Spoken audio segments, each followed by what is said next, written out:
सोनिया की शादी रमन से होती है। रमन एक गरीब टैक्सी ड्राइवर होता है। सोनिया एक खाते पीते घर की लड़की होती है।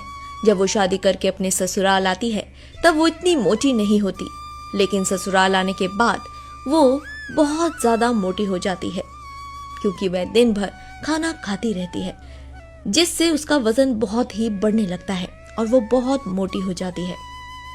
हे राम रे मुटकी, कल मुही, अभी 1 घंटा पहले तू छोले भटूरे ठूस रही थी और अभी ये केंचुए जैसे चाउमीन ठूस रही है। हाँ माँ जी, अब क्या करूं, भूख ही इतनी लगती है कि रहा ही नहीं जाता। गली की चाउमीन बहुत ही टेस्टी होते हैं और चाइनीज कॉर्नर से ही मंगवाए हैं। खाइए ना, आप भी ये लीजिए। ना ना, मुझे नहीं खाना है ये सब।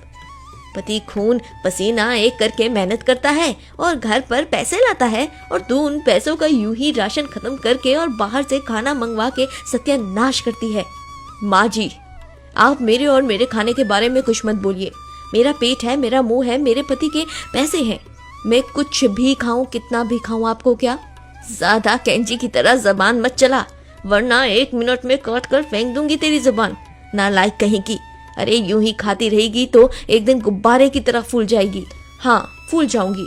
आप अपना फिगर देखिए, मेरी फिगर की चिंता करने की कोई जरूरत नहीं है आपको। तुझसे तो बहस करना ही बेकार है, गरम चली कहीं की।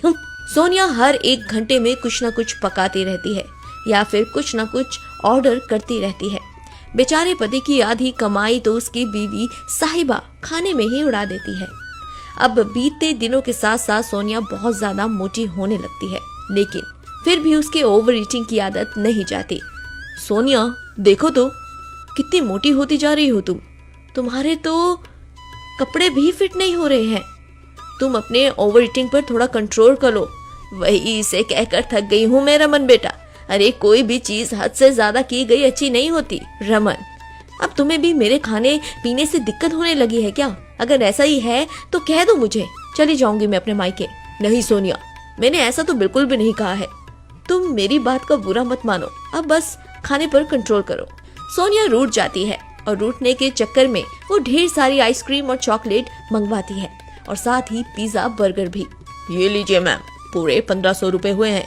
ठीक है जी, अभी देती हूँ। सोनिया 1 मिनट में रमन के बेटे से पैसे निकालती है और उन्हें डिलीवरी वाले को दे देती है। रमन को अब सोनिया का ये रोज रोज का खाना बहुत ही भारी पड़ने लगता है। एक दिन जब सोनिया और उज्ज्वला दोनों सास बहू बाजार में खरीदारी करने जाती है, तभी सोनिया से रहा नहीं जाता। वो समोसे और कचौरी देखकर तुरंत खाने लगती है और खाते खाते जोरदार बात मारती है। छी छी छी, बेशरम कहीं की। क्या उज्ज्वला बहन, तुम्हारी ये गोलगप्पे जैसी बहू तो सरेआम एटम बम फोड़ रही है। अरे हाँ, हमें तो लगा था कि तुम अपने लिए अपनी जैसी एकदम फिट बहू लाओगी, लेकिन ये तो बिल्कुल उसके विपरीत ही निकली, गैंडी कहीं की।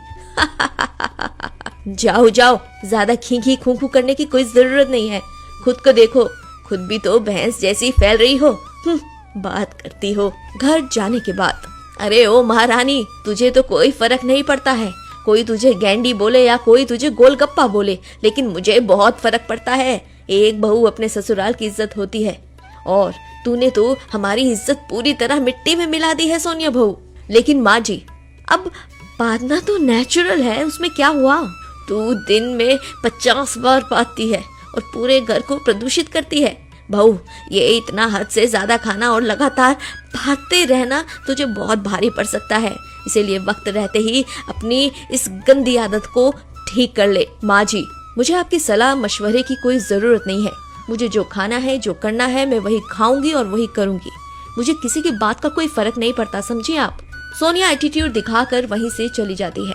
रात भर वो यूं नॉन स्टॉप बात मार मार कर बेचारे रमन की भी नींद खराब करके उसका भी जीना दुश्वार कर देती है, जिससे वो बहुत परेशान हो जाता है। एक दिन जब घर पर मेहमान आते हैं, तभी चलिए परोसिए खाना। सफर के दौरान हमने बहुत कम खाया है, अब जी भर कर खाएंगे। हाँ हाँ, तुम्हारी इस गोल मटोल बहू के हाथ का खाना खाएंगे आज उज्ज्वला। जी जी, अभी लाती हूँ। लेकिन जब उज्ज्वला खाना लेने रसोई घर में जाती है, तब वो देखती है कि सारा खाना खत्म हो चुका है और वो सब सोनिया ने ही सफा शट कर दिया था। मोटी चुड़ैल, तेरी ऐसी की तैसी सारा का सारा खाना तूने खत्म कर दिया। अरे तुझे कुछ लाज शर्म है या नहीं कि कहीं बेच कर आ गई है तू? सॉरी माँ जी, वो इतने स्वादिष्ट स्वादिष्ट व्यंजन देखकर मुझसे रहा ही नहीं गया, इसीलिए मैंने खा लिया सब कुछ। माफ कर दीजिए मुझे। अब तू ही अपने पैसे से सबके लिए खाना मंगवाएगी बाहर से, वरना मैं तेरा वो हाल करूंगी जो तूने सपने में भी नहीं सोचा होगा। समझी तू बेवकूफ? ठीक है माँ जी। सोनिया अपने पैसे से बाहर से खाना मंगवाती है और जैसे तैसे मेहमानों को खाना दिया जाता है। दिन ब दिन लिमिट के बाहर खाना खाने के कारण सोनिया अब 100 किलो की हो जाती है और एक दिन अचानक से उसके सीने में दर्द होने लगता है और वो बेहोश हो जाती है। अस्पताल ले जाने के बाद सोनिया जी को दिल की बीमारी है। ये शायद इसलिए हुआ होगा क्योंकि ये हद से ज्यादा खाना खाती हैं और उनमें 90% तो तला हुआ ही खाना है। इनकी जल्दी से जल्दी इलाज करना ही होगा। 3 लाख रुपए खर्च होंगे। 3 लाख? जी हाँ। रमन बहुत चिंताग्रस्त हो जाता है, लेकिन फिर भी सही समय पर वो अपने दोस्तों से पैसे लेकर और अपनी जमा पूंजी के पैसों को इस्तेमाल करके जैसे तैसे सोनिया के इलाज के पैसे दे देता है। सोनिया जब ठीक हो जाती है तभी उसे ये सब जानकर बहुत शर्मिंदगी होती है। मुझे माफ कर दो रमन, ये जो कुछ भी हुआ है मेरी ही गलती के कारण हुआ है। आप दोनों मुझे हमेशा कहते रहे कम खाने के लिए, लेकिन मैं पागलों की तरह दिन रात कुछ न कुछ ठूसती ही रहती थी। लेकिन मैं आप दोनों को अब वचन देती हूँ, मैं आज से अभी से कम खाना खाऊंगी और अपने मोटापे को कम करके ही रहूंगी। देर आए दुरुस्त आए। अब तेरी अकल ठिकाने आई है तो तेरी हरकतें भी सुधर ही जाए, यही कामना करती हूँ मैं। सोनिया वक्त के साथ सुधर जाती है और वो अपने मोटापे को भी कम कर देती है और सभी हंसी खुशी से रहने लगते हैं।